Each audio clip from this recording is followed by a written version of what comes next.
How do you know if your babysitter is a psycho killer? While it may sound absurd, not every babysitter is a safe choice for your baby. A pregnant woman with 5 of her own children might seem like the perfect babysitter and a loving caretaker until she turned out to be a horrifying child abuser and psycho killer. In today's video, we uncover the chilling murder of 2-month-old Benson, tragically taken by a babysitter straight from hell. Warning: this video may be disturbing for sensitive viewers. Marissa Teetsort, a mother of 5 and pregnant at the time, was babysitting a little girl on August 2, 2018. That day, Marissa called the girl's mother, claiming the baby had fallen off the couch and sustained a minor rug burn on her face. Concerned, the mother rushed her child to the hospital, where doctors found the injuries suspicious and far more severe than a simple rug burn. In the weeks following the incident, the girl exhibited signs of trauma, refusing to let anyone touch her head. 2 months later, Marissa Teetsort was charged with child abuse. Again, on October 18, 2018, Heather entrusted her 2 sons, Benson and his older brother, to Marissa Teetsort for babysitting, unaware of the abuse allegations against her. Heather left, but just 2 hours later, she received a text from Marissa saying she wasn't supposed to watch the kids because news outlets had published a story about her being charged with child abuse. Alarmed, Heather returned an hour later with her sister Jessie to pick up the boys. When they arrived, Benson was in Marissa's car seat, bundled up in a snowsuit with his hat pulled down over his eyes. Marissa handed him over without any sign that something was wrong, just like when he was placed in the car seat. Assuming he was asleep, Heather took him and secured him in her own car without checking further. On the way home, they stopped at a coin laundry, but an unsettling thought struck Heather. Benson wasn't breathing. Panicked, she took him out of the car, only to be horrified by what she found. Benson was stiff and cold, his skin turning blue. The stiffness in his body indicated he had been dead for at least an hour. But Heather, overwhelmed with shock and disbelief, desperately tried to perform CPR on his tiny chest. Meanwhile, her sister Jessie frantically called 911 to report the tragic death of Heather's youngest child. The 2 sisters were in complete shock, unsure of what to do. The baby who had playfully cheered them up that morning now lay motionless, his skin turning blue. How could this have happened? Jessie's mind raced as she struggled to make sense of it all. Heather didn't seem to be in her right mind, so Jessie tried to think through the situation herself. Even if it was something sudden, like sudden infant death syndrome, the stiffness of the baby's body indicated that the tragic death had occurred some time ago. Then a disturbing thought crept into her mind. Had something gone wrong at the babysitter's? If so, had the babysitter, Marissa, tried to cover it up? Jessie's grief quickly turned into rage as she became convinced that Marissa had done something terrible. Without thinking, she made a rash decision and sent a text to Marissa, accusing her. "You killed my sister's baby." The police arrived, and after taking statements from Heather and Jessie, they began investigating the situation. All signs seemed to point to Marissa, especially after learning about her past records of child abuse. With Jessie's accusations still fresh, Marissa became the prime suspect. When Marissa saw the text from Jessie, panic set in.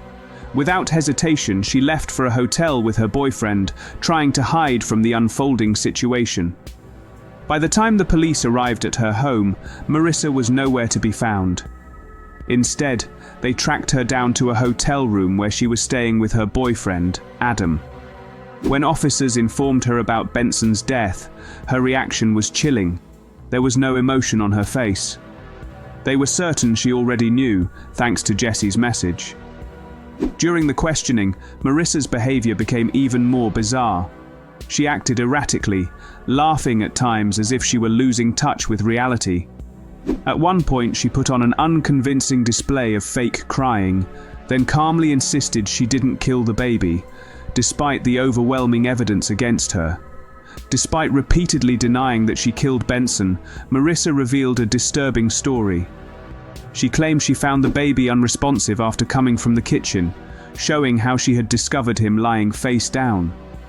Instead of seeking help or trying CPR, Marissa admitted to doing something horrifying.